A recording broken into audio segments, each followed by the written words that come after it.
السلام علیکم ورحمۃ اللہ وبرکاتہ۔ ناظرین، جیسا کہ آپ کے علم میں ہے کہ روزانہ ایک سپارے کا خلاصہ بیان کیا جاتا ہے۔ الحمدللہ ثم الحمدللہ ہمارے 26 سپارے مکمل ہو چکے ہیں۔ آج 27واں سپارہ ہے جسے ہم قول فما کہتے ہیں۔ تو پچھلے سپارے کے آخر کے اندر سورہ ذاریات شروع ہو رہی تھی۔ تو سورہ ذاریات سے متعلق کچھ عرض یہ ہے کہ سورہ ذاریات مکی صورت ہے اور اس کے اندر اللہ رب العزت کچھ قسمیں کھا رہے ہیں۔ مثلا اللہ رب العزت اس کے اندر فرما رہے ہیں کہ جس چیز کا تم سے وعدہ کیا ہے وہ سچ ہے اور انصاف کا دن قائم ہو کر رہے گا۔ پھر اسی طریقے سے اللہ تعالیٰ اس میں متقین کی اعلیٰ صفات بیان فرما رہے ہیں کہ متقین جو ہیں وہ نیک اعمال کرتے ہیں، متقین کم سوتے ہیں، متقین جو ہے وہ سحر کے وقت توبہ اور استغفار کرتے ہیں، اور اسی طرح ان کے پاس جو اموال ہیں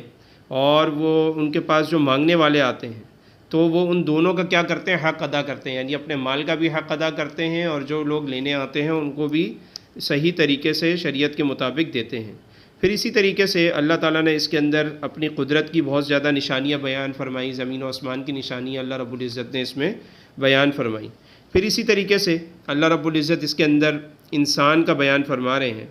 کہ یہ جو انسان، اتنے سارے انسان ہیں، یہ بھی دنیا کے ایک عجوبہ ہے، یعنی ہر کسی کا رنگ مختلف ہے، زبان مختلف ہے، لہجہ مختلف ہے، تو یہ بھی اللہ تعالیٰ کی ایک نشانیوں میں سے نشانی ہے۔ پھر اسی طریقے سے اللہ تعالیٰ سورت کے اختتام پر جو جن و انس ہیں ان کی تخلیق کا مقصد بیان فرما رہے ہیں کہ اس کا مقصد یہ ہے کہ وما خلقت الجن والانس الا لیعبدون، کہ میں نے جنات اور انسانوں کو ایک مقصد لے کے دنیا میں بھیجا ہے، اور وہ کیا ہے، رب کی رضا حاصل کرنا اور رب کے احکامات کے اوپر چلنا، اور رب نے جن چیزوں سے منع کیا اس سے بچ کے رہنا۔ آگے سورۃ طور شروع ہو رہی ہے، یہ بھی مکی صورت ہے۔ آپ کو پتہ ہے کہ کوہ طور ایک پہاڑ کا نام ہے جہاں پہ حضرت موسیٰ علیہ السلام کو اللہ تعالیٰ نے شرف کلامی کا جو شرف ہے وہ بخشا تھا، تو اس کے مناسبت سے اس کو کوہ طور کہا جاتا ہے اور اسی کے نام پر سورۃ طور ہے۔ تو یہ سورہ طور جو ہے ابتدا میں بھی اللہ تعالیٰ اس میں بھی قسمیں کھا رہے ہیں، اور جس طرح حضرت موسیٰ علیہ السلام کو اللہ تعالیٰ نے کلامی کا شرف بخشا، پھر اسی طریقے سے اللہ تعالیٰ دوسری قسم یہ کہہ رہے ہیں کہ اس کتاب کی جو کاغذ میں لکھی ہوئی ہے، ظاہر سے مراد تورات بھی ہو سکتی ہے اور قرآن مجید بھی ہو سکتا ہے جو لوح محفوظ میں جو ہے رکھا ہوا ہے اور محفوظ ہے۔ تیسری قسم جو ہے اللہ رب العزت بیت المعمور کی کھا رہے ہیں۔ ظاہر ہے آپ کو پتہ ہے کہ بیت المعمور 7ویں آسمان کے اوپر ایک فرشتوں کا قبلہ ہے جہاں پر فرشتے طواف کرتے ہیں، اور روایات میں آتا ہے کہ جس نے ایک مرتبہ طواف کر لیا اس کی پھر کبھی باری نہیں آئے گی قیامت تک، اور ایک وقت میں 70,000 فرشتے اس کا طواف کرتے ہیں۔ تو یہ اتنا بڑا اللہ تعالیٰ کا اوپر ایک نظام ہے۔ پھر اسی طریقے سے اللہ تعالیٰ فرما رہا ہے کہ ایک اور قسم کھا رہا ہے کہ یہ اونچی چھت کی، یعنی جو آسمان ہے اور جو اللہ تعالیٰ کا عرش عظیم ہے، اس سے یہ مراد ہے کہ وہ آسمانوں کے اوپر ہے اور اس کی اونچی چھتیں ہیں۔ پھر اللہ تعالیٰ ایک قسم یہ فرما رہے ہیں کہ ابلتے ہوئے سمندر کی، تو اس میں اشارہ ہے کہ قرب قیامت سے پہلے سمندر جو ہے وہ آگ اگلے گا، آگ نکلے گی، تو اس کی بھی ایک نشانی ہے۔ پھر اللہ تعالیٰ یہ قسمیں کھانے کے بعد ارشاد فرما رہے ہیں ان عذاب ربک لواقع، کہ بے شک تیرے رب کی پکڑ جو ہے وہ واقع ہو کر رہے گی۔ ظاہر ہے منکرین اور جھٹلانے والوں کے اوپر یہ عذاب آ کر رہے گا۔ پھر اسی طریقے سے اللہ تعالیٰ اس صورت میں متقین کے لیے دائمی جو ہے وہ جنت کا وعدہ فرما رہے ہیں کہ متقین کو دائمی جنت مل کر رہے گی۔ پھر اسی طریقے سے اللہ تعالیٰ آگے ارشاد فرما رہے ہیں کہ اٹھتے بیٹھتے، یعنی ہر مجلس کے اختتام پر ابتدا میں اللہ تعالیٰ کی تسبیح و تحمید بیان کرنی چاہیے، تو یقیناً کرنی چاہیے۔ سورہ نجم یہ سورت شروع ہو رہی ہے، یہ بھی مکی صورت ہے، اور اللہ تعالیٰ اس سورت کی ابتدا کے اندر ستاروں کی قسمیں کھا رہے ہیں کہ ظاہر ہے کہ حضور صلی اللہ علیہ وسلم کی بیان کردہ یہ ساری باتیں کیا ہیں، سچی ہیں۔ پھر اس کے اندر جو ہے آپ صلی اللہ علیہ وسلم کی بارے میں بات بیان ہو رہی ہے کہ آپ صلی اللہ علیہ وسلم اپنی خواہشات نفسانی سے کچھ نہیں بولتے، بلکہ جو اللہ تعالیٰ نے آپ کو سکھایا ہے، جو اللہ تعالیٰ کی طرف سے وحی نازل ہوتی ہے، تو آپ صلی اللہ علیہ وسلم صرف اسی کو آگے بیان فرماتے ہیں۔ پھر اسی طریقے سے فرشتوں کی بات ہو رہی ہے کہ جی ان کے پاس انسانوں کی صورت میں اگر فرشتہ آتا بھی ہے، کافروں نے کہا تو یہ پہچانتے کیسے ہیں؟ تو فرمایا کہ بھائی انہوں نے، آپ صلی اللہ علیہ وسلم نے اس فرشتے کو 2 بار اپنی اصل صورت میں بھی دیکھا ہوا ہے۔ جیسے ایک مرتبہ آپ صلی اللہ علیہ وسلم نے خواہش کا اظہار فرمایا تو آپ صلی اللہ علیہ وسلم کو حضرت جبریل اپنی اصل صورت پہ نظر آئے، تو وہ آسمان کے ایک کنارے کے اوپر، پورے آسمان پر ادھر سے ادھر تک صرف حضرت جبریل ہی جبریل تھے اور ان کے 600 پر تھے۔ پھر اسی طریقے سے جب معراج کی رات آئی تو اس وقت بھی حضرت جبریل جو ہے آپ صلی اللہ علیہ وسلم کے سامنے اصل صورت میں ظاہر ہوئے، اور پھر اسی طریقے سے آپ صلی اللہ علیہ وسلم تشریف لے گئے، جنت دیکھی، دوزخ دیکھی، بیت المعمور، سدرۃ المنتہا، اور یہ ساری نشانیاں بھی آپ صلی اللہ علیہ وسلم نے بیان یعنی دیکھی اور آ کے امت کو بیان فرمائی۔ پھر آگے اللہ تعالیٰ ایک دعویٰ کر رہا ہے لوگوں کے لیے کہ فلا تزکوا انفسکم، کہ تم اپنے نفس کے مقدس ہونے کا دعویٰ نہ کرو، یعنی تم یہ نہ کہو کہ جی تمہارا نفس جو ہے بہت زیادہ پاکیزہ ہے، ایسی بات نہ کرو، کیونکہ ظاہر ہے کہ خود پسندی اور انسان کو تباہی اور بربادی کی طرف لے کر چلے جاتی ہے۔ پھر اسی طریقے سے حضرت موسیٰ علیہ السلام، حضرت ابراہیم علیہ السلام کے صحیفوں میں کچھ باتیں لکھی ہوئی ہیں، اہم باتیں جو اللہ تعالیٰ نے بیان فرمائی، کہ مثلا کسی بھی شخص کا کوئی گناہ دوسرے کے اوپر بوجھ نہیں ہوگا، یعنی ایسا نہیں ہوگا کہ ایک شخص گناہ کرے تو دوسرا لے کر آئے، ایسا نہیں ہو سکتا۔ انسان کو ایمان کے بارے میں صرف اپنی ہی کمائی ملے گی، ظاہر ہے کہ جو وہ کرے گا اس کو اپنی ہی کمائی کا حاصل ملے گا۔ اور اسی طریقے سے نمبر 3، انسان کی سعی بہت جلد دیکھی جائے گی، یعنی انسان جو کوشش کر رہا ہے اس کو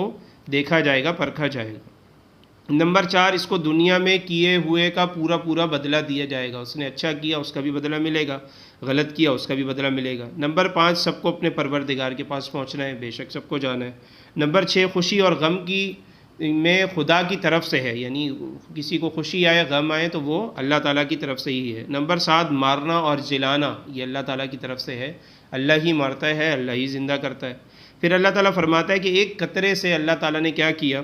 وہی اس سے ہی نر پیدا کرتا ہے، اسی سے اللہ تعالیٰ مادہ پیدا کرتا ہے۔ نمبر 9، مرنے کے بعد وہی ہے، یعنی جو حشر میں کیا کرے گا، زندہ کرے گا تم سب کو۔ پھر اسی طریقے سے کسی کو غنا ملے یا اس کو تنگ دستی ملے، مالداری ملے یا تنگ دستی ملے، تو وہ بھی اللہ رب العزت کی طرف سے ہی ہے۔ پھر اسی طریقے سے ستارہ شعراء جو ہے، یہ ان کا کافروں کا تھا، اس کو معبود مانتے تھے، تو اس کا مالک بھی اللہ ہی ہے۔ اللہ تعالیٰ کہہ رہا ہے جس کو تم خدا مانتے ہو، وہ جو ستارہ ہے وہ بھی میرا، میں اس کا مالک بھی میں ہی ہوں۔ پھر آگے سورہ قمر شروع ہو رہی ہے۔ آپ کو پتہ ہے کہ آپ صلی اللہ علیہ وسلم کا ایک مشہور واقعہ ہوا تھا، اور آپ صلی اللہ علیہ وسلم کا ایک معجزہ ظاہر ہوا تھا کہ اللہ کے نبی علیہ الصلوۃ والسلام نے چاند کے 2 ٹکڑے کر دیے تھے، تو اسی کی نسبت سے اس کو سورہ قمر کہا جاتا ہے۔ اور اس کے اندر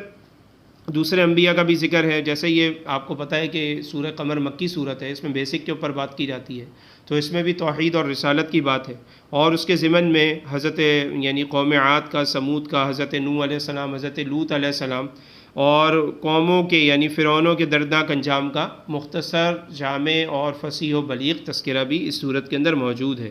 اور جس طرح آپ کو عرض کیا کہ اس میں علامات قیامت بھی موجود ہیں کہ جب چاند 2 ٹکڑے ہو جائے گا، تو ظاہر ہے کہ یہ سب آپ صلی اللہ علیہ وسلم نے کر کے بھی دکھایا۔ پھر اسی طریقے سے اس صورت کے اندر انبیاء علیہ السلام اور ان کی امتوں کا تذکرہ بھی موجود ہے،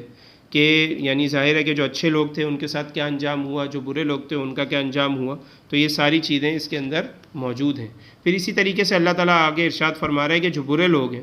اور جو بے عقلی کی باتیں کرتے ہیں اور جو مجرمین ہیں، تو اللہ تعالیٰ کہہ رہا ہے کہ وہ جہنم میں منہ کے بل گھسیٹے جائیں گے۔ اسی طریقے سے جو متقین ہیں وہ جنتوں میں رہیں گے، ان کا ٹھکانہ جنت ہے۔ آگے سورہ رحمان شروع ہو رہی ہے۔ سورہ رحمان مدنی صورت ہے، یعنی ہجرت کے بعد نازل ہوئی۔ ظاہر ہے ہر کوئی جانتا ہے کہ اس کے اندر اللہ تعالیٰ کی بیش بہا نعمتوں کا تذکرہ ہے، اور اللہ تعالیٰ تمام نعمتوں کو بیان کرنے کے بعد ارشاد فرماتا ہے کہ فَبِأَيِّ آلَاءِ رَبِّكُمَا تُكَذِّبَانِ، کہ تم اپنے رب کی کون کون سی نعمتوں کو جھٹلاؤ گے۔ تو اسی طرح حدیث میں آتا ہے کہ ہر صورت کی ایک زینت ہوا کرتی ہے، دلہن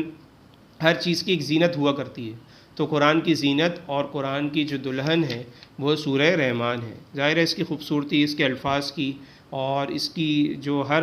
آیت ہے وہ ایک الگ جو ہے مقام رکھتی ہے، اور اس کی ایک الگ ہی زینت ہے۔ آگے پھر سورہ واقعہ شروع ہو رہی ہے۔ سورہ واقعہ مکی صورت ہے، آپ کو پتہ ہے مکی صورت کے اندر جو ہے وہ بیسک کے اوپر بات کی جاتی ہے۔ تو روایات کے اندر آتا ہے کہ اس کو جو شخص رات کو پڑھے گا وہ کبھی بھی فاقہ اس کو نہیں ہوگا۔ اسی طرح جیسا کہ صحابیات سے بھی روایت ہے، صحابہ سے بھی روایت ہے کہ وہ اپنی اولادوں کو باقاعدہ ہی سکھایا کرتے تھے۔ حضرت امی عائشہ رضی اللہ تعالیٰ عنہ باقاعدہ اس کی تاکید منقول ہے ان سے کہ وہ تاکید کرتی تھی کہ اس کو باقاعدہ طور پہ پڑھا جائے۔ پھر اس کے اندر آپ کو پتہ ہے کہ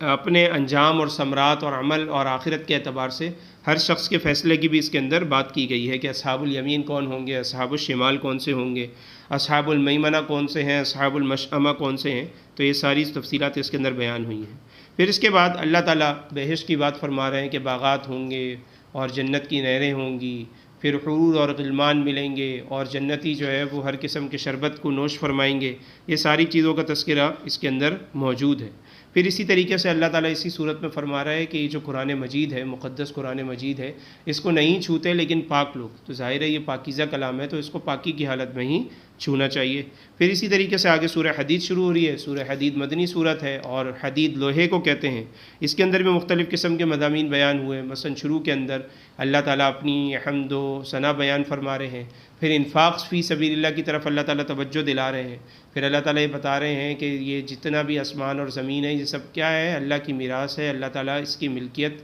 کے واحد مالک ہیں اور کوئی اس میں شریک نہیں ہے۔ پھر یہ بات ہو رہی ہے کہ تم لوگ مال کیوں نہیں خرچ کرتے، تو ظاہر ہے مال کو خرچ کرنا پڑے تو آپ کو کرنا چاہیے۔ پھر اللہ تعالیٰ فرما رہے ہیں کہ جو یہ نازل ہوا ہے یہ کلام، تو ظاہر ہے کہ اس کو نازل کیا گیا ہے حکمت کے ساتھ، اور اس کے ساتھ اللہ تعالیٰ نے لوہا بھی اتارا ہے۔ تو اس میں مفسرین فرماتے ہیں کہ حکومت وقت کو چاہیے کہ جو ہے انسان جو اللہ تعالیٰ کی طرف سے احکامات نازل ہوئے ہیں وہ علماء اس کو بیان کریں، آگے اس کو علماء لے کے چلیں، جو ان کے اوپر عمل درآمد نہ کریں تو یہ گورنمنٹ کا اختیار ہے کہ اللہ پاک نے پھر ساتھ لوہا بھی اتارا ہے۔ تو اللہ تعالیٰ کی طرف سے یہ بھی ہے کہ جو نہ مانے اس کے اوپر باقاعدہ طور پہ سزائیں مقرر ہوں۔ مثلا اللہ نے کہا کسی کو ناحق قتل نہ کرو، بے ایمانی نہ کرو، چوری نہ کرو، ڈاکہ نہ ڈالو، زنا نہ کرو۔ تو اگر کوئی ان چیزوں کا ارتکاب کرتا ہے تو پھر اللہ تعالیٰ کہہ رہا ہے کہ ہم نے لوہا بھی اتارا ہے، تو آپ اس لوہے سے اس کی تصحیح کر سکتے ہیں۔ تو ہماری اللہ رب العزت سے دعا ہے کہ جو کچھ ہم نے سنا اللہ رب العزت اس پہ ہمیں عمل کی توفیق عطا فرمائے۔ وآخر دعوانا ان الحمد للہ رب العالمین۔